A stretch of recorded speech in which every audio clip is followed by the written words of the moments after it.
Welcome to Randy's Old Time Radio Shows. Tonight, we bring you a tale of courage, cunning, and the unbreakable will to be free. From locked cells to guarded fortresses, history is filled with men and women who risked everything to escape the impossible. Join us as we relive one of these daring, true adventures in the gripping series, Famous Escapes.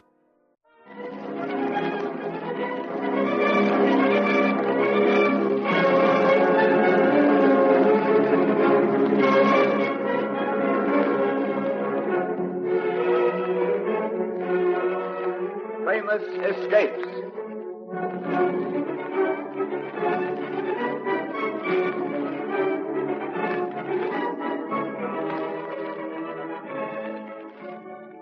This is a story of the French Revolution. By the year 1793, the revolutionaries under Robespierre were in supreme power, but the violence of their rule provoked a counter-revolution in Brittany. One of the most dreaded of the counter-revolutionary leaders was the Count de Maillet, and at his headquarters this story opens. The Marquis de Ston wishes to see, sir. Show him in. Marquis de Ston. Come in, de Ston. Thank you, de Maillet. Sit down. What brings you to headquarters? I desire leave of absence. What? You need a holiday? I wish to visit Paris. Paris? Do you want to commit suicide? My wife is in Paris. How is that? I thought she was safe in Normandy. Her mother was captured by the revolutionaries. There was no time to consult me. She rode post-haste for Paris. What did she hope to do? God knows. Whatever she hoped, she was too late. Her mother had gone to the guillotine before she arrived. And your wife? Is she in prison? No. So far, she is safe. The Committee for Public Safety does not even know of her arrival. But she can't get out of the city. The new passport regulations are too strict. And you propose to put your head into the lion's mouth? I must get her out of Paris, de Maillet. If she stays there, they'll find her sooner or later. You don't need me here. You're the backbone of our force. All right, de Ston. You may go. Marquis can take over your command. Thank you, de Maillet. And here's your brother. Come in, Armand. De Maillet, I've come to report. What are you doing here, Robert? I'm leaving for Paris at once. Your foolish brother insists on putting his head into the lion's mouth, Armand. Odette is in Paris. She has not been captured. But if you go to Paris, you'll be recognized. No, I won't. I'll go in disguise. I will make my preparations now. I'll see you before I leave, Armand. Very well. Now, Armand, what is that report you were so anxious to make? Sergeant Picard reports 3 cases of typhus. Typhus? That's serious. Yes. A far more dangerous foe than the revolutionary armies. Yes. We must set to work to organize medical... Odette. Are you there? Robert. Odette, my darling. Oh, Robert. I hardly knew you in your disguise. But what are you doing in Paris? Thought you were with the Maillet's army in Brittany. And I thought you were safe in Normandy. I arrived too late, Robert. Mother. I know, my dear. But it's over. How goes the Maillet's army? Well enough, except for a plague of typhus which broke out just before I left. But to business. We must think of a way of getting you out of Paris. The passport regulations are so strict, Robert. Yes. But there must be a way out. You needn't bother about passports, Citizen de Ston. It's a National Guard. You won't be needing passports, either of you. You're under arrest. Guillotine me if you will. But at least let my wife go free. I will not go without you, Robert. You needn't worry about that, Citizeness. You'll stay with your husband, all right? But what harm has my wife done? She's an aristocrat, isn't she? That's enough. So we are grateful to her, I must say. Grateful to me? You were the bait that lured your husband into the trap. We've been watching this room for the last week, Citizeness. All right, Sergeant. You can take them away.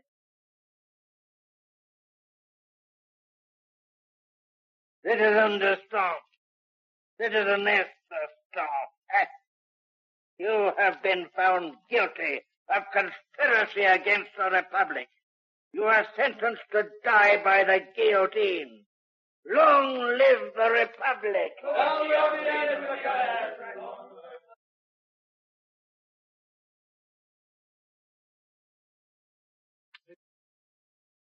Thank you, Citizen Robespierre. You are Armand d'Estaing, former Count d'Estaing. Yes. You are a brother of the former Marquis, Robert d'Estaing, who, with his wife, was last week condemned to the guillotine. Yes. You have been serving with the counter-revolutionary army of the Maillot in La Vendée. I have.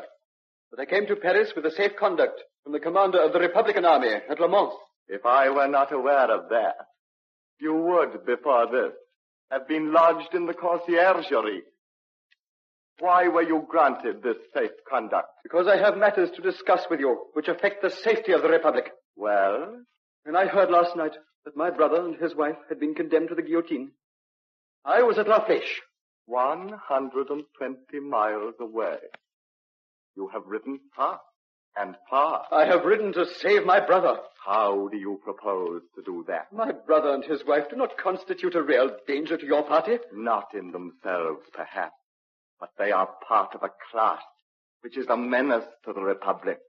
Every member of it must be destroyed. But suppose that for this comparatively harmless pair, I were able to give you the most dangerous enemy of the Republic in La Vendée. You don't mean de Maillot? Yes. You mean that de Maillot will offer himself in exchange for them? He will not offer himself. It is I who make the offer. You are a traitor to your own party, eh? The safety of my own brother is more precious to me than your good opinion. But how can de Maillot be delivered to us if he is not willing? If you will meet me on the outskirts of Le Mans tomorrow evening, I will see that de Maillot is there. Suppose I cannot deliver him alive. That is your affair. If de Maillot is delivered to me tomorrow at 9 o'clock, dead or alive, I will release your brother. And his wife? And his wife. You must be accompanied by not more than 2 men. You wish me to be there in person? Your word is known to be your bond, Citizen Robespierre. But for your subordinates... How do I know that this is not a trap? If I am willing to trust the word of a Robespierre, surely you will not cavil at the word of a d'Estaing? Very well, Citizen d'Estaing. With 2 men, I will have the prisoners at the signpost, 1 mile out of Le Mans, on the road to Rennes. At 9 o'clock tomorrow night. At 9 o'clock tomorrow night. You, for your part, must be accompanied by only 2 men. Very well, Citizen Robespierre. Good day. Good day, citizen. Moutier. Yes, Citizen Robespierre. Tell them to give this citizen a safe conduct to La Vendée.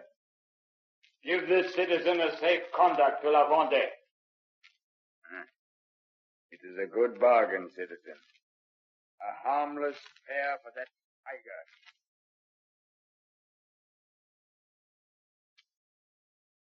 Signpost is a quarter of a mile down the road, Citizen Robespierre. Good. Moutier, you and Espalion will accompany me and the prisoners. The rest of you will remain here. Very good, citizen. If you hear any sound of a struggle or have reason to suspect any treachery, you will gallop forward immediately. Very well, citizen. Why have we been brought here, Robespierre? You will learn in due course. Do not torture us, Citizen Robespierre.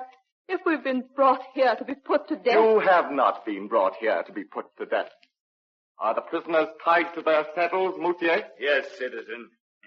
They won't get away. Good. Moutier, I will ride first. You and Espalion will follow with the prisoners. Very well, citizen. Forward!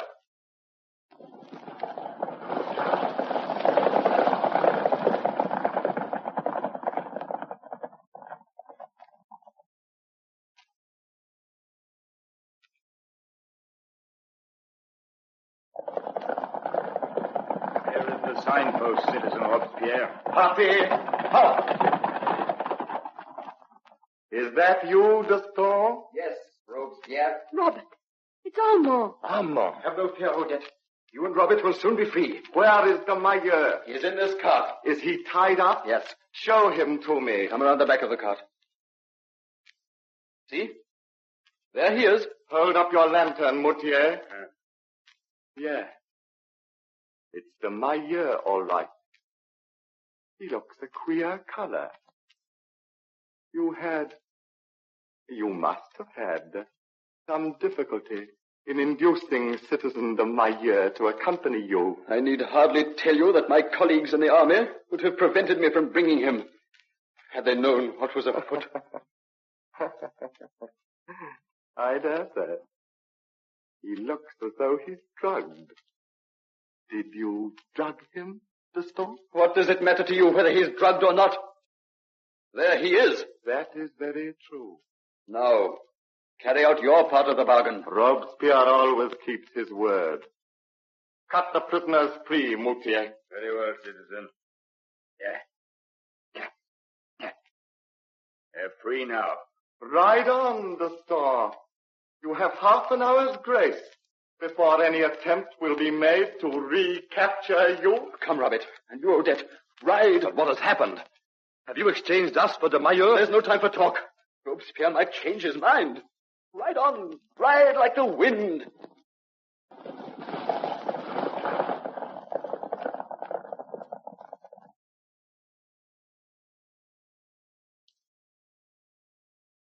We have gone far enough now. We can rest in this hut till morning. But Armand, I do not understand. Even to save my life and that of Odette. Surely you would not betray de Mailleur to the Republicans? It is simple. You remember that an epidemic of typhus had just begun when you left our camp. Yes. I heard that you and Odette had been sentenced to the guillotine, and I was in despair. Then I had an idea. What was it, Armand? I rode to Paris and offered to exchange de Mailleur for the pair of you. That's what I don't understand. De Mailleur was dead. He had died of the typhus. No wonder Robespierre thought he looked a queer color. I arranged that the exchange should take place at night, so that they could not examine him closely. But then, you broke your word to Robespierre. I did not break my word. He agreed to accept de Mailleur, alive or dead. As him dead. So long as you feel comfortable about it. Where do we go now? Back to the camp? No, Robert. With the death of de Mailleur, our army has dispersed. The resistance in La Vendée is at an end, then? Yes. We make for England and safety. In England, we will be able to begin our lives afresh and build up what the revolution has destroyed for us in France.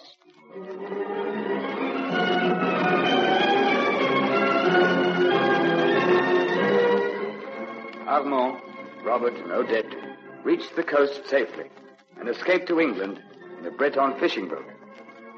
There they settled down to the happy and useful lives which were impossible for them in the France of that time.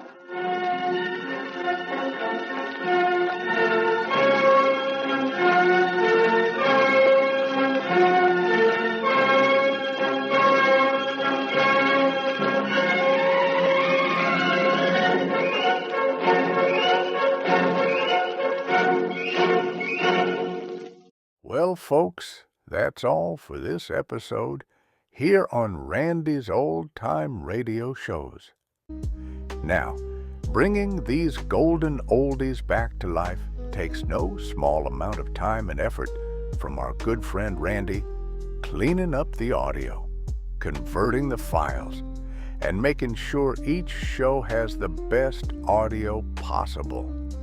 If you've enjoyed the program and you'd like to help keep these classics on the airwaves night after night, why not consider a small donation? Every penny goes straight to supporting Randy's work and helping this channel stay on the air. You'll find the links down in the description below. And for those of you kind souls who've already given, Randy tips his fedora to you. Your support truly keeps this old radio spirit alive. Thanks ever so much. And until next time, keep those dials tuned and keep the memories rolling.